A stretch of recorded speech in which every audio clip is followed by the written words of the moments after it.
Hi all, എല്ലാവർക്കും audible ആണോ? Okay, thank you. എല്ലാവർക്കും ഐപ്ലസിന്റെ പുതിയൊരു വെബിനാറിലേക്ക് സ്വാഗതം. നമ്മൾ ഇന്ന് ഇവിടെ ഈ ഒരു അപ്പെക്സ് സംഘങ്ങള് പല ആൾക്കാർക്ക് ഇപ്പോഴും ഭയങ്കര ഡൗട്ട് ആയിട്ടുള്ള ഒരു മേഖലയാണ് ഈ അപ്പെക്സ് സംഘങ്ങളുടെ ക്ലർക്ക്. അവിടുത്തെ ജോലി എന്താണ്, അല്ലെങ്കിൽ അതിൽ ഏതൊക്കെയാണ് ഉൾപ്പെടുക, അല്ലെ? നിങ്ങൾക്ക് ചെറിയ ഡൗട്ട്സ് കാണില്ലേ? അതിനെ ഞാൻ പറയാണ്, നമ്മൾ ഇന്നൊരു ഡീറ്റെയിൽഡ് ആയിട്ട് സിലബസ് അനാലിസിസ്, അതുപോലെ പഠിക്കേണ്ട രീതികള്, അപ്പൊ ഏതൊക്കെ മേഖലയ്ക്ക് പ്രാധാന്യം കൊടുക്കണം തുടങ്ങിയ കാര്യങ്ങളൊക്കെ നമ്മൾ ഇന്ന് ചർച്ച ചെയ്യും. ഓക്കെ, അപ്പൊ എനിക്ക് വേണ്ടത് നിങ്ങൾ നല്ല രീതിയിൽ റെസ്പോണ്ട് ചെയ്യുക. കേൾക്കുന്നുണ്ടോ ഞാൻ പറയുന്നത് കേൾക്കാവോ? പറഞ്ഞ കമന്റ് ചെയ്തേ. നിങ്ങൾ ഒന്ന് ഉഷാറായിക്കേ. നിങ്ങൾ ടൈപ്പ് ചെയ്യുക, നിങ്ങളുടെ ഡൗട്ട്സുകൾ ടൈപ്പ് ചെയ്യുക, അതും നമുക്കിന്ന് ചർച്ച ചെയ്യാം. ഓക്കെ, നമുക്കൊരു കൂട്ടായിട്ടുള്ള രീതിയിൽ കൂടെ പഠിക്കാം. അതാണ് എപ്പോഴും നല്ലത്, മനസ്സിലാക്കുക. അപ്പം നോട്ടിഫിക്കേഷൻ ഒക്കെ വന്നു, അതിനെക്കുറിച്ച് ഞാൻ നമ്മൾ വീഡിയോസ് ഒക്കെ ഒരുപാട് ചെയ്ത നോട്ടിഫിക്കേഷൻ, ഏജ്, കാര്യങ്ങൾ, യോഗ്യതകളൊക്കെ നമ്മൾ ഡിസ്കസ് ചെയ്തതാണ്. ഞാൻ ഇന്ന് അതിലേക്കൊന്നും പോകുന്നില്ല, അതൊക്കെ നിങ്ങൾക്ക് ഓൾറെഡി അറിയാവുന്നതാണ്. നിങ്ങൾ ചിലപ്പം അഡീഷണൽ ഡിക്ലറേഷൻ കൊടുത്ത കാര്യം നിങ്ങൾ ചെയ്തിട്ടുള്ളത്. ഓക്കെ, അതിലേക്ക് ഞാൻ പോകുന്നില്ല. അപ്പൊ അതിനെ ഞാൻ ചോദിച്ചോട്ടെ, ഇത് നിങ്ങളൊരു പ്രതീക്ഷ അല്ലെ, നമ്മൾ ഒരു സംഭവം ഇങ്ങനെ പ്രതീക്ഷയാണ് വന്നിട്ടുള്ളത്, എങ്ങനെയായിരിക്കും അല്ലെ ഈ അപ്പെക്സ് സംഘത്തിലെ ജൂനിയർ ക്ലർക്ക് അല്ലെ LD ക്ലർക്ക് ആ തസ്തികയിലേക്ക് വരുമ്പോൾ. അപ്പൊ അതിനെ മനസ്സിലാക്കുക, ഇപ്പോൾ നമ്മൾ നിലവിൽ കേരളത്തിൽ എത്ര അപ്പെക്സ് സംഘങ്ങളുണ്ട് നോക്കളെ, ഒന്ന് കമന്റ് ചെയ്യാവോ ആർക്കെങ്കിലും? നിലവിൽ ഇപ്പോൾ നമ്മൾ ഷെഡ്യൂൾ 1 ഒക്കെ പഠിച്ചിട്ടുണ്ട്, PSC വഴി അപ്പോയിന്റ്മെന്റ് നടത്തുന്ന അപ്പെക്സ് സംഘങ്ങളുടെയൊക്കെ ലിസ്റ്റ് എന്ന് പറഞ്ഞ് പഠിപ്പിച്ചിട്ടുണ്ട് അല്ലെ? പഠിപ്പിച്ചിട്ടുണ്ട്. അപ്പൊ എത്ര അപ്പെക്സ് സംഘങ്ങൾ കാണും ഏകദേശം? രഞ്ജു എൻ എത്ര എണ്ണം കാണുമോടൂ? ഏകദേശം എത്ര എണ്ണം കാണും? തന്റെ ഒരു ഇത് വെച്ച് എത്ര അപ്പെക്സ് സംഘങ്ങൾ കാണുമായിരിക്കും? കമന്റ് ചെയ്ത്, നിങ്ങൾ ഒന്ന് ഇറങ്ങി നോക്ക്, കമന്റ് ചെയ്തേ. നമുക്ക് അറിയണ്ടേ അപ്പെക്സ് സംഘങ്ങൾ ഏതൊക്കെയാണ്, ഏതിലേക്കൊക്കെയാണ് ഇവിടെ പരീക്ഷ നടത്തുന്നത് നമുക്ക് അറിയണ്ടേ. 20 എണ്ണവും ഇല്ലടോ, 20 എണ്ണം ഇല്ല, ഒന്ന് കുറയും. നമുക്ക് പ്രോപ്പർ ആയിട്ട് 19 എണ്ണമാണ് നിലവിലെ നമ്മുടെ ഷെഡ്യൂൾ 1 പ്രകാരം നമുക്ക് പറഞ്ഞിട്ടുള്ളത്. ഈ 19 എണ്ണത്തിൽ തന്നെ ഇപ്പൊ കേരള ബാങ്കിലേക്ക് നമുക്ക് ഇവിടെ കിട്ടില്ല. കേരള ബാങ്ക്, KS കടവ് ഓൾറെഡി അല്ലാതെ തന്നെ അവർ അസിസ്റ്റന്റ് പോസ്റ്റുകളിലേക്കൊക്കെ അവർ നടത്താറുണ്ട്. കൂടുതലും വരുന്ന ബാക്കിയായിട്ട് വരുന്ന ഈ പറഞ്ഞിട്ടുള്ള SC ST fed, house fed, അങ്ങനെയൊക്കെ വരുന്ന മേഖലകളിലേക്കാണ്. കേര ഫെഡ്, മത്സ്യ ഫെഡ്. ഓക്കെ, അപ്പൊ അങ്ങനെ വരുന്ന അപ്പെക്സ് സംഘങ്ങളിലേക്കാണ് ഇതിവിടെ ഈ നോട്ടിഫിക്കേഷൻ പ്രസിദ്ധപ്പെടുത്തിയിട്ടുള്ളത്. അപ്പോൾ നമുക്ക് ചിലപ്പോൾ നമുക്ക് അങ്ങനെ ഉറപ്പിക്കാൻ നമ്മൾ ഏതിലേക്കാണെന്ന് പറയാൻ പറ്റത്തില്ല. അതായത് നമുക്ക് കുറെ എണ്ണം ഉണ്ട്, അവരാണ് തീരുമാനിച്ചു വിടുക. അതായത് ഞാൻ ഇതിലേക്ക്, അല്ലെങ്കിൽ ഞാൻ മത്സ്യ ഫെഡിലേക്ക്, അല്ലെങ്കിൽ ഞാൻ കേര ഫെഡിലേക്ക്, അങ്ങനെ പറയാൻ പറ്റത്തില്ല. അത് ഓൾറെഡി നമുക്ക് അവിടെ നിന്ന് എന്ത് ചെയ്യും, അവർ അലോട്ട് ചെയ്ത് തരുന്നതായിരിക്കും. നിലവിലെ ഇതിന്റെ വേക്കൻസികളുടെ എണ്ണം, അതാണ് അടുത്ത ഒരു കുട്ടികളുടെ ഡൗട്ട്. അത്യാവശ്യം വേക്കൻസികൾ കഴിഞ്ഞ തവണത്തെക്കാളും വേക്കൻസികൾ കൂടാനുള്ള ചാൻസ് ആണ് നമ്മൾ കാണുന്നത്. കാരണം നമ്മൾ അന്വേഷിച്ച് നോക്കുമ്പോൾ പല അപ്പെക്സ് സംഘങ്ങളിലും ഇതെല്ലാം ഓൾറെഡി ബോർഡിന്റെ അണ്ടർ തന്നെ വരുന്നതാണ്. പല അപ്പെക്സ് സൊസൈറ്റീസിൽ ഇപ്പം സ്റ്റാഫിന്റെ ഒരു ഷോർട്ടേജ് വളരെ വലിയ രീതിയിലുണ്ട്. നിങ്ങൾ തന്നെ അന്വേഷിച്ച് നിങ്ങൾക്ക് മനസ്സിലാവും. ഓക്കെ, പിന്നെ കേരള ബാങ്കിന്റെയോ KS കാർഡിനെയോ വെച്ച് നിങ്ങൾക്ക് താരതമ്യം ചെയ്യാൻ പാടില്ല ഇതിനെ. അപ്പൊ ഇതിന്റെ ഒരു ഏറ്റവും വലിയ പ്രത്യേകത എന്ന് പറയുന്നത് സിലബസ് ആണ്. ഇപ്പൊ കഴിഞ്ഞ തവണ കേരഫഡിന്റെ ഒക്കെ കൊണ്ടുവന്നിട്ടുള്ള അതേ സിലബസ് തന്നെയായിരിക്കും ഈ തവണ വരാൻ ചാൻസ് ഉള്ളത്. 99.99% നമുക്ക് അതേ സിലബസ് വെച്ച് തന്നെ പഠിക്കാം. അല്ല കേരള ബാങ്കിന്റെയോ KS കാർഡിന്റെയോ സിലബസിലേക്ക് പോകില്ല. ഓക്കെ, അപ്പം നമ്മൾ ഏറ്റവും കൂടുതൽ ഇമ്പോർട്ടൻസ് കൊടുക്കേണ്ടത്, അപ്പൊ നമുക്ക് അങ്ങനെയാണെങ്കിൽ ഞാൻ ഇതൊരു 3-4 കാര്യങ്ങൾ, അതായത് എങ്ങനെ നമുക്ക് ഈ പരീക്ഷ ട്രാക്ക് ചെയ്യാം. ഓക്കെ, അതല്ല ഏറ്റവും ഇമ്പോർട്ടന്റ്. ഇപ്പൊ നിങ്ങൾ CSCBക്ക് വേണ്ടി പ്രിപ്പയർ ചെയ്യുന്നവരാണ് ഈ കൂടെ ഉള്ളവര്? CSCBക്ക് വേണ്ടി പ്രിപ്പയർ ചെയ്യുന്നവരുണ്ടോ? ഉണ്ട്. ഓക്കെ, CSCBക്ക് വേണ്ടി പ്രിപ്പയർ ചെയ്യുന്നവർ നിങ്ങളുണ്ട്, നല്ല കാര്യം. എങ്ങനെയുണ്ട്? ഇപ്പൊ CSCയുടെ എക്സാം ഒക്കെ ഇച്ചിരി ലേറ്റ് ആവുമെന്ന് കേൾക്കുന്നു അല്ലെ? ഇച്ചിരി ലേറ്റ് ആവുമെന്ന് കേൾക്കുന്നു. പിന്നെ പുതിയ ചട്ടഭേദഗതി, അത് ഡ്രാഫ്റ്റ് ആണ്, ചട്ടമായി വന്നിട്ടില്ല, റൂളായി വന്നിട്ടില്ല.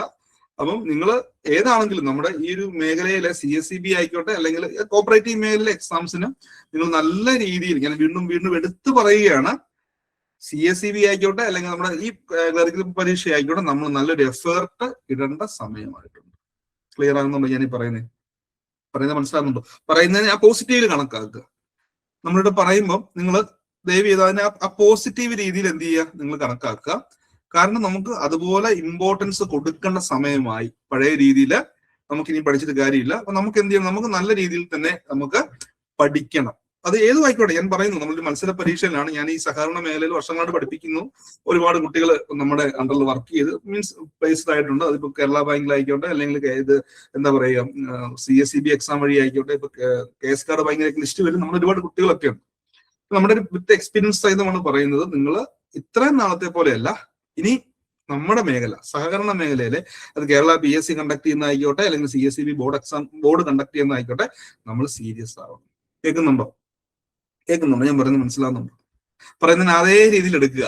ഓക്കെ, അതിന് പല പല കാരണങ്ങളുണ്ട്. നമ്മളിങ്ങനെ പറയാൻ പല പല കാരണങ്ങളുണ്ട്. പുതിയ ചട്ടഭേദഗതികളൊക്കെ വന്നിട്ടില്ല, അതിന്റെ ഡ്രാഫ്റ്റുകളൊക്കെ വന്നു. ചട്ടത്തിന്റെ ഡ്രാഫ്റ്റ് ഒക്കെ ഏകദേശം ഒക്കെ റെഡി ആയിട്ടുണ്ട്. പക്ഷെ അതുപോലെ നമ്മൾ അത് പ്രോപ്പർ അതുപോലെ തന്നെ ഒരു ചട്ടം പ്രസിദ്ധീകരിക്കണമെന്നില്ല, ഡ്രാഫ്റ്റ് ആയിട്ടുണ്ട്. അപ്പൊ നന്നായിട്ട് പഠിക്കുക. ഓക്കെ, അത് നിങ്ങൾ അത് മനസ്സിലാക്കുക.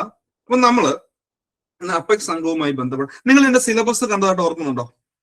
ഇപ്പോഴൊക്കെ നിങ്ങൾ ഇതിന്റെ സിലബസ് എവിടെയെങ്കിലും കിട്ടിയോ? നിങ്ങൾക്ക് സിലബസ് കിട്ടി? രഞ്ജു എങ്ങനെ ഉണ്ടോ ആ സിലബസ് കണ്ടിട്ട്? എനിക്ക് എന്ത് തോന്നുന്നു? ടൈപ്പ് ചെയ്തിരുന്നു. എന്ത് തോന്നുന്നു ആ സിലബസ് കണ്ടിട്ട്?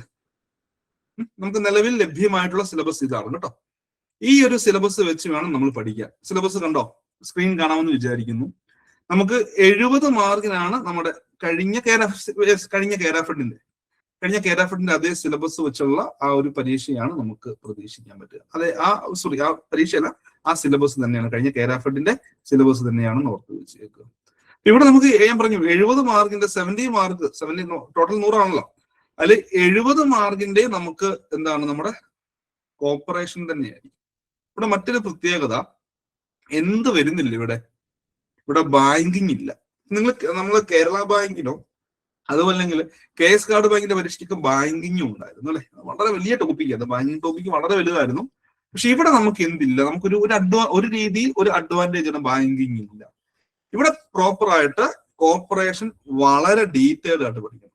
ചിലപ്പോൾ നിങ്ങൾ പണ്ട് പഠിച്ചു, ഇപ്പൊ പഠിക്കാതെ CSEBയുടെ സിലബസിൽ ഇല്ലാത്ത കോർപ്പറേഷൻ പോലും നമുക്ക് ഇപ്പോൾ പഠിക്കാനുണ്ട്. ക്ലിയർ ആകുന്നുണ്ടോ? ഒന്ന് കമന്റ് ചെയ്തേ, നിങ്ങളൊന്ന് കമന്റ് ചെയ്തേ. നമുക്കൊന്ന് ഒരു ഉഷാറായിട്ടിരുന്നേ. നിങ്ങൾക്ക് ജോലി കയറുള്ള കുട്ടികളല്ലേ, ഒന്ന് ഉഷാറായിക്കേ. ഓക്കെ, നമ്മൾ മനസ്സിലാക്കേണ്ടത് 70 മാർക്ക് കോർപ്പറേഷൻ ആണ്, ബാക്കി 30 മാർക്കാണ് നമുക്ക് എന്താണ് നമ്മുടെ IT-യും GK-യും ബേസിക് ഇംഗ്ലീഷ് ഒക്കെ വരിക. പക്ഷെ 70 മാർക്ക് നമ്മൾ നോക്കി, നിങ്ങൾ ആ സിലബസ് നോക്കിയാൽ നമുക്ക് ഓരോ മൊഡ്യൂളുകളായിട്ട് തന്നെ നമുക്ക് ചർച്ച ചെയ്തു പോകാം കേട്ടോ. ഞാൻ ഇവിടെ ഓരോ മൊഡ്യൂളും എടുത്ത് തന്നെ പറഞ്ഞു പോകാം. അപ്പൊ നമുക്ക് ആ മൊഡ്യൂളുമായി ബന്ധപ്പെട്ട കാര്യങ്ങളൊക്കെ ഒന്ന് ചർച്ച ചെയ്യാം. നിങ്ങൾക്ക് അറിയാവുന്നതൊക്കെ നിങ്ങളും പറയുക കേട്ടോ. ഇതൊരു ക്ലാസ് അല്ല എങ്കിൽ പോലും കേട്ടോ, ക്ലാസ് അല്ലെങ്കിൽ പോലും നമുക്ക് നല്ല രീതിയിൽ ഒന്ന് ചർച്ച ചെയ്തു പോകും. എനിക്ക് ഒന്നാമത്തെ മൊഡ്യൂൾ ഉണ്ടോ, origin and development of cooperation and principles of corporation. ഞാൻ പറഞ്ഞു, നമ്മള് ഒരു 4 കാര്യങ്ങൾ മനസ്സിലിരുത്തിയാൽ മതി. ഈ പരീക്ഷ നമുക്ക് വിജയിക്കാൻ, ഈ പരീക്ഷ ഏതൊരു പരീക്ഷ വിജയിക്കാനാണെങ്കിലും 4 കാര്യങ്ങൾ. അതിൽ ഏറ്റവും ഒന്നാമത്തെ കാര്യമാണ്, ഓക്കെ, ഒന്നാമത്തെ കാര്യം എന്താണ്? ഐഡന്റിഫൈ ദ സിലബസ് ആണ്. നമുക്ക് നമ്മുടെ സിലബസ് എന്താണെന്ന് അറിയണം. സിലബസിനെ ഐഡന്റിഫൈ ചെയ്യണം, നമ്മൾ തന്നെ ഐഡന്റിഫൈ ചെയ്യണം. ഓക്കെ, അപ്പൊ ആദ്യം തന്നെ നിങ്ങൾ ഇതിന്റെ ഒരു പ്രിന്റ് ഔട്ട് എടുക്കുക. നിങ്ങൾ ഫസ്റ്റ് ഓഫ് ഓൾ നിങ്ങൾ ഇതിന്റെ ഒരു പ്രിന്റ് ഔട്ട് എടുത്ത് വെക്കുക എന്നുള്ളത് നിങ്ങൾ വളരെ ഇമ്പോർട്ടന്റ് ആണ്. അത് ഓർത്ത് വെച്ചേക്കുക. നോക്കി, ഞാനിവിടെ പറയുകയാണ്, എനിക്ക് 5 മാർക്കാണ്. ഈ 5 മാർക്കിന് ഇവർ നൽകിയിട്ടുള്ള ആ ഒരു ടോപ്പിക്, ആ മൊഡ്യൂളാണ് origin and development of cooperation and principles of corporation.